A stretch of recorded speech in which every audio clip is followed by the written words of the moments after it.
O programa Vivências de hoje traz respostas das perguntas que vocês fizeram para nós. Fique ligado.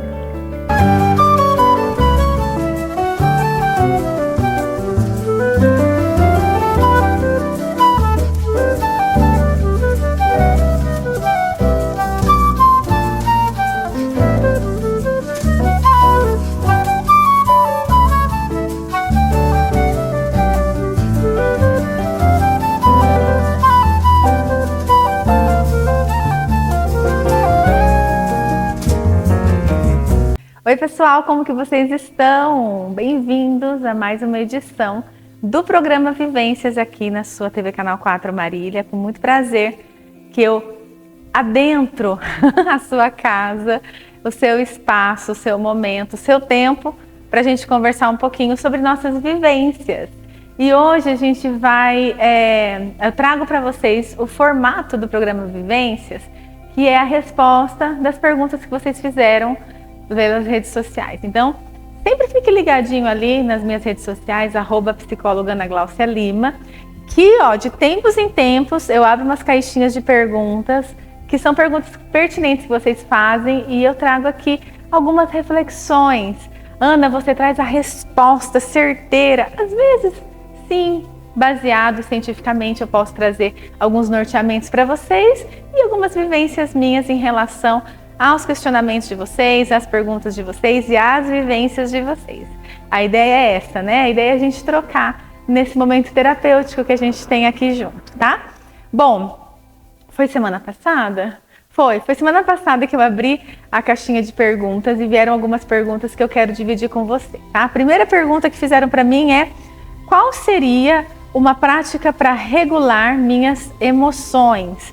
Nós falamos em um dos episódios anteriores sobre regulação emocional, né? O que os nossos atletas utilizaram bastante nas Olimpíadas e tudo mais. Uma prática, tem várias, né? E uma prática para a gente regular as nossas emoções, o que é regular, gente? É sintonizar o rádio. Sintonizar ali o que eu estou sentindo, contextualizar as nossas emoções. Uma prática infalível é você praticar o mindfulness, a respiração diafragmática, tirar um tempo para se concentrar no que você está sentindo, né? Entender o que você está sentindo, sabe? Entender o contexto que você está inserido, trazer à consciência todos esses sintomas, esses sentimentos e essa contextualização do sentimento. Então, uma prática para você regular as suas emoções é o que minha mãe dizia, que vai e conta até 10. Sai de cena e conta até 10. Então você sai de cena, de fato, respira, para um pouco, tenta se auto-observar, tenta entender o que está acontecendo, dá esse tempo, essa pausa para você. Porque o que a gente faz quando a gente está mais desregulado emocionalmente? A gente tem comportamentos impulsivos. A gente não pensa para agir. A gente age com a cabeça quente no senso comum, né? Então, a gente precisa dar essa pausa, dar esse afastamento, olhar perspectivamente. O que é olhar perspectivamente? Olhar fora da caixa. É se afastar um pouco daquela situação para que você entenda, né? Várias situações da nossa vida nos envolvem emocionalmente, nos conduzem para alguns lugares que talvez a gente não gostaria de estar. Então, uma prática é a gente fazer a atenção plena no momento presente. Preciso entender o que eu estou sentindo neste momento, dar um nome para a minha emoção, sempre bato nessa tecla.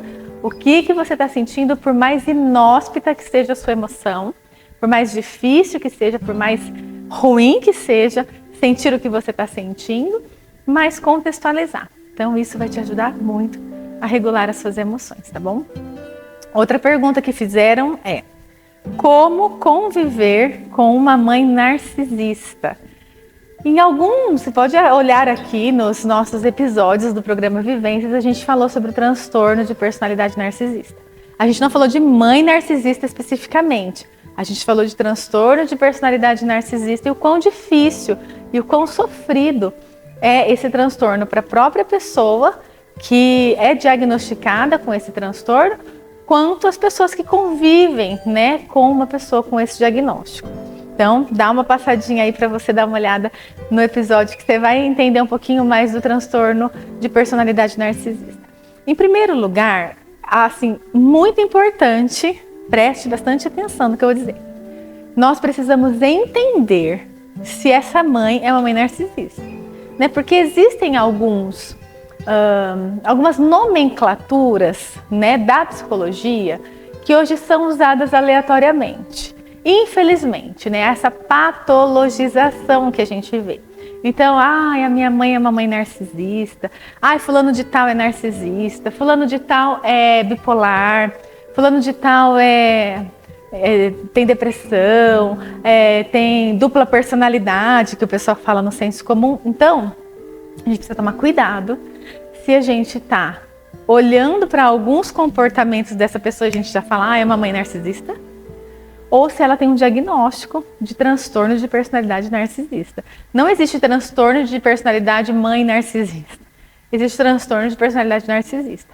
Tá? E esse transtorno, ele é diagnosticado por profissionais de saúde mental e é muito difícil da gente diagnosticar porque a própria pessoa que tem critérios para, né, observáveis desse transtorno, a própria pessoa não procura ajuda, que não se vê com problemas, que é um transtorno de personalidade, né? Então, a gente precisa olhar para isso. Em primeiro lugar, né? Essa mãe é narcisista? Então, a gente parte desse princípio. Preciso ver. Porque, às vezes, a mãe, ela... é uma mãe que demanda mais um pouco, sabe? É uma mãe que pode ter uma transtorno de personalidade dependente. É uma mãe que está em outra geração, né? E é uma mãe que não faz aquilo que a gente gostaria que ela fizesse. Enfim, a gente precisa perceber melhor isso, tá? Beleza, Ana, é uma mãe que tem um transtorno de personalidade narcisista. Então, tem esse diagnóstico, de fato, ela tem esse transtorno de personalidade. Como que eu lido com essa mãe? Em primeiro lugar, gente, a gente vai precisar entender que a gente não muda ninguém. Ai, meu Deus, se a gente pudesse, não é verdade? E se os outros pudessem mudar a gente, então, hein? Ó, que maravilha que seria, não é? Que todos nós precisamos de mudança, não? Então, a gente precisa entender que a gente não muda ninguém, né? Que não adianta a gente colocar expectativa, que a gente vai falar, que a gente não muda. A pessoa, ela muda por si, quando ela tem uma consciência de necessidade de mudança. Aí a pessoa muda, tá? Então, em primeiro lugar, baixa aí essa sua expectativa de mudar a sua mãe, né? De tentar mostrar para ela, né, o quanto que ela precisa de ajuda, mostrar para ela o quanto que os comportamentos que ela tem acabam desgastando a relação. Então, eu acho que isso é uma luta muito árdua, com resultados pouco esperados, tá? Então, em primeiro lugar, até anotei aqui para passar para vocês, em primeiro lugar, evite esse processo de mudança, tá bom? Segundo lugar, reconheça que é uma pessoa que precisa de ajuda, que é uma pessoa que tem um diagnóstico, que é uma pessoa que tem dificuldades nas relações interpessoais, que tem dificuldade na maneira como ela se vê nessas relações. Que o transtorno de personalidade narcisista tem essa dificuldade na maneira como ele se vê diante das pessoas e diante das relações. Então, a partir do momento que a gente consegue perceber que é uma pessoa que tem essa dificuldade, também automaticamente a nossa expectativa baixa, né? Só que é uma mãe, né, gente? A gente está falando de uma mãe. E a mãe, ela tem toda uma questão de referência para nós, né? Então, se a gente for olhar, na grande maioria, ou na grande maioria não, mas na maioria das famílias, a mãe, ela está presente, né? Ela está, seja uma mãe biológica, seja uma mãe adotiva, ela está presente. E aí ela acaba sendo um modelo para esse filho. E ela acaba mostrando, de alguma forma, como o mundo funciona para esse filho. Então a gente está falando de uma mãe, de uma pessoa de referência, na qual nós esperamos coisas, na qual a gente coloca expectativas naturais, né? Nessa relação de mãe e filho. A relação de mãe e filho, ela é uma relação muito séria e muito importante. Ela é uma relação de padrões, né? A gente acaba desenvolvendo padrões de pensamento e padrões de comportamento através dessa relação. Então não é uma relação qualquer, de um namoro e aí você descobriu que o seu namorado tem um transtorno de personalidade narcisista. É uma mãe. Então fica um pouco mais difícil, porque é uma relação idealizada, é uma relação de autoridade muitas vezes, né? Então a gente precisa cuidar da maneira como nós nos projetamos nessa relação. Então pensa aí, você que fez a pergunta.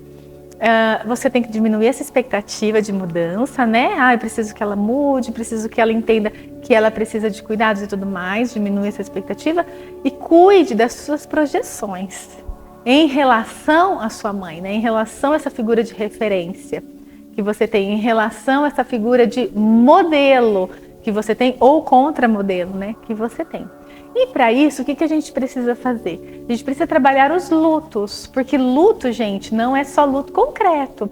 Quando nós, de fato, nos despedimos concretamente de uma pessoa.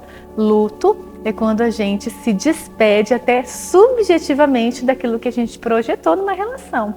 Então a gente pode desenvolver um processo de luto, né? Às vezes uma tristeza, uma angústia, né? Uma raiva, enfim, todos os nossos sintomas aí dentro de um processo de luto daquela relação. Então cuida dessa parte sua, né? Emocional, que pode estar instável e frágil. Com isso, pensando em cuidar dessa parte emocional, amplie para uma rede de apoio. Para pessoas que podem te apoiar, que podem estar próximos de você, que podem te ajudar, que podem te amparar, que podem te maternar de alguma forma, né? Pessoas que possam estar próximos de você nesse sentido, quando essa relação fica um pouco mais fragilizada, porque essa relação com a sua mãe pode passar por momentos mais frágeis. Então, pessoas que possam te maternar nesse sentido é importante também, para que você amplie e consiga, de alguma forma, se cuidar nessa fragilidade. E tem uma outra coisa importante que, depois que você observa situações, depois que você contextualiza algumas coisas, pratique um distanciamento saudável. O que é isso? Entenda, tá? Tô falando para ninguém abandonar ninguém aqui, tá? Mas, às vezes, a gente precisa de regular a quantidade de tempo que a gente tem com algumas pessoas. A gente não precisa nunca mais falar, a gente não precisa virar as costas, a gente não precisa brigar, a gente não precisa nada disso. A gente precisa regular a quantidade de dispensação de atenção que a gente vai dar naquela situação, naquele momento. Porque isso também pode saturar, tanto a mim quanto ao outro, né? Então a gente precisa dar uma regulada nessa relação, né? E entender que é uma relação difícil, que é minha mãe, que eu estarei ali junto com ela, mas eu vou regular no tempo, vou regular no entendimento. Se eu tô bem, eu vou entrar em contato com a minha mãe. Olha, esse final de semana acordei meio borocochô, não tô muito boa, vou evitar um contato. Não vou brigar, não vou nunca mais falar, não é isso, mas eu vou evitar esse contato, porque é um contato um pouco mais desgastante, né? Que demanda um pouco mais de atenção e de cuidado da sua parte. Isso é autoconhecimento. Então, algumas formas para você lidar com uma mãe que tem o diagnóstico de transtorno de personalidade narcisista, tá bom? Sempre pense isso, por favor. Não saia diagnosticando ninguém não saia patologizando ninguém não.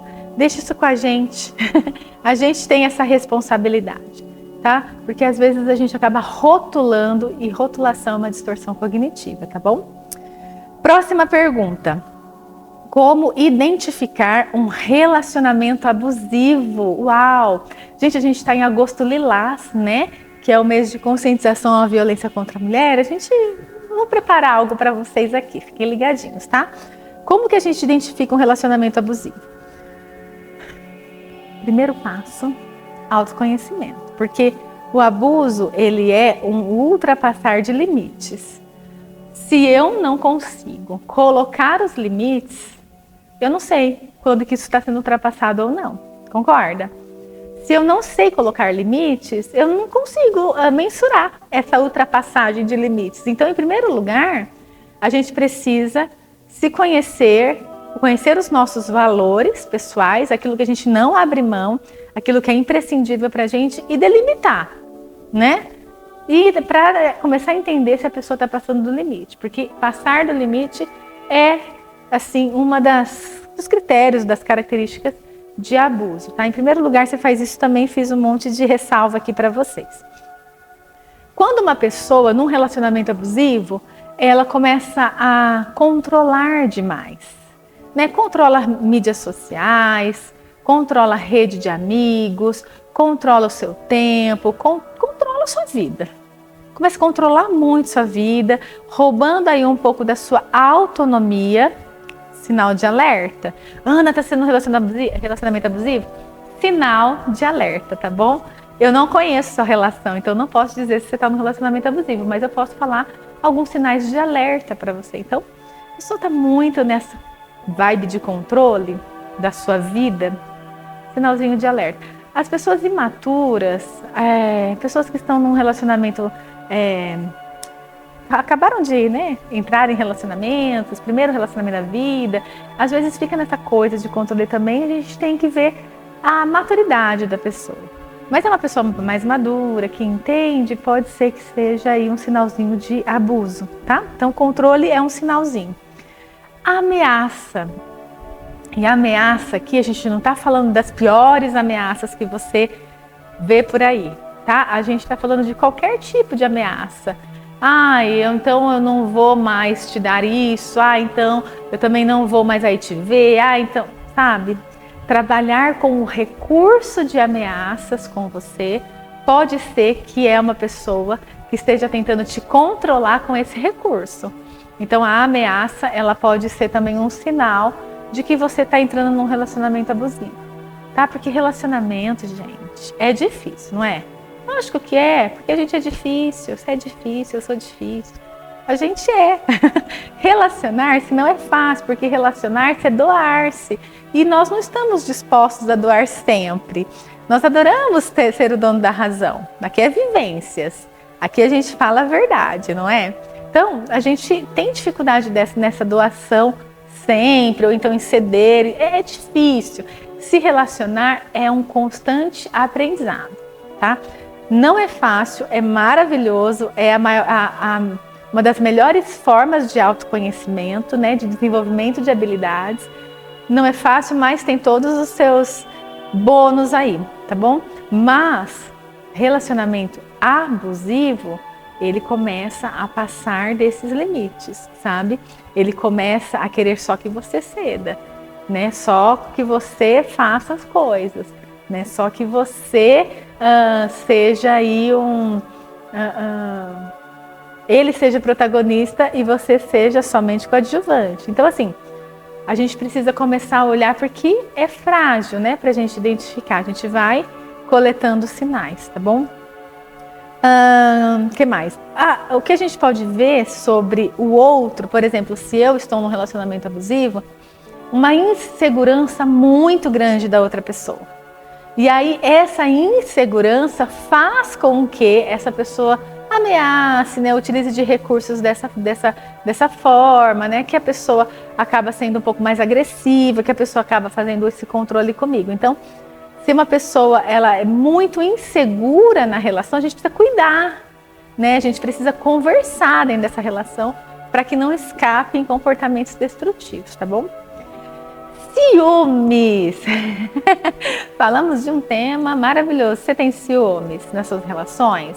Eu tenho ciúmes nas minhas relações? E aí? Tenho, gente, é natural. Existe o ciúmes natural, entende? Que é o ciúmes natural. Mas o ciúmes patológico é aquela coisa de você ser um pouco mais possessivo. A pessoa é sua, entendeu?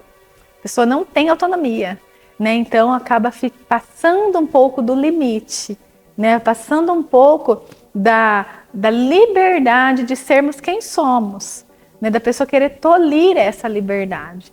Então, se você começa a perceber um ciúmes excessivo, intensidade, recorrência e prejuízo, lembra? Transtorno é intensidade, recorrência e prejuízo.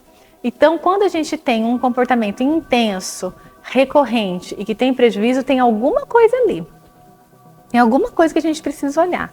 Então, pode ser aí mais um sinalzinho de um relacionamento que está entrando ou está já num relacionamento abusivo.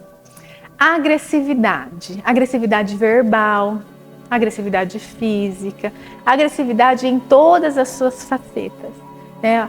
Ter uma pessoa agressiva do seu lado, uma pessoa que utiliza de força, de tom de voz, né? Desses recursos aí para te controlar, para te convencer, Outro sinal. Críticas. Uma pessoa que só te critica, mas eu tinha uma pessoa que falava isso, só critica. É uma pessoa que só tem crítica em relação a você. E é interessante, porque às vezes pode até ser uma dificuldade da pessoa olhar o seu desenvolvimento, seus ganhos, né, as suas conquistas. Que tipo de relacionamento é esse, não é verdade?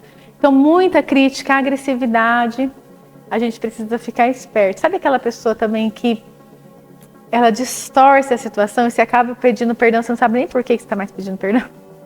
Também tem essa ideia, sabe? E aí, às vezes, vem com uma fala de que ai, não, olha, eu falei no momento mal, assim, no momento ruim. Eu devia ter falado em outro momento, porque aí, ó, tá vendo? Eu deixei a pessoa nervosa. Então tem essas responsabilidades que vão colocando na gente que não é nossa. Fique atento. Isso é legal que eu vou falar com você em relação ao Agosto Lilás, tá bom? E ultrapassar os limites que eu já falei para você, quando uma pessoa, você deixa os limites delimitados, né, exposto e muito conversado, e essa pessoa, ela vai ultrapassando os limites, você pode também estar abrindo a porta para um relacionamento abusivo. E aí, o que a gente faz? Respira, identifique e procure ajuda, tá? Porque estar num relacionamento abusivo, seja um homem num relacionamento abusivo, uma mulher num relacionamento abusivo, é uma porta de entrada para muitas outras coisas muito difíceis, né? E situações aí que a gente vê de ponto final, né? Que a gente consegue evitar se a gente tiver um olhar mais criterioso. Então essas foram as perguntas, né? Que eu fiz um filtro ali para poder trazer aqui para vocês. Tem mais uma pergunta, aliás, verdade, tem mais uma aqui, ó. Como colocar em prática a educação financeira? Então a gente sai do relacionamento abusivo para pensar em outros abusos, talvez, que a gente comete, né, financeiramente e tudo mais. Como colocar em prática a educação financeira? Eu acho que educação financeira teria que ser uma disciplina regular, assim, nas escolas, né, para nos ensinar a nos comportarmos diante dos nossos recursos financeiros, né? Como nós nos comportamos, como que nós damos o valor a ele e deixar muito bem claro quem manda em quem ali, né? Primeira coisa que eu acho que é bem legal a gente trazer tanto para nós adultos quanto para as crianças é o valor das coisas, o preço das coisas.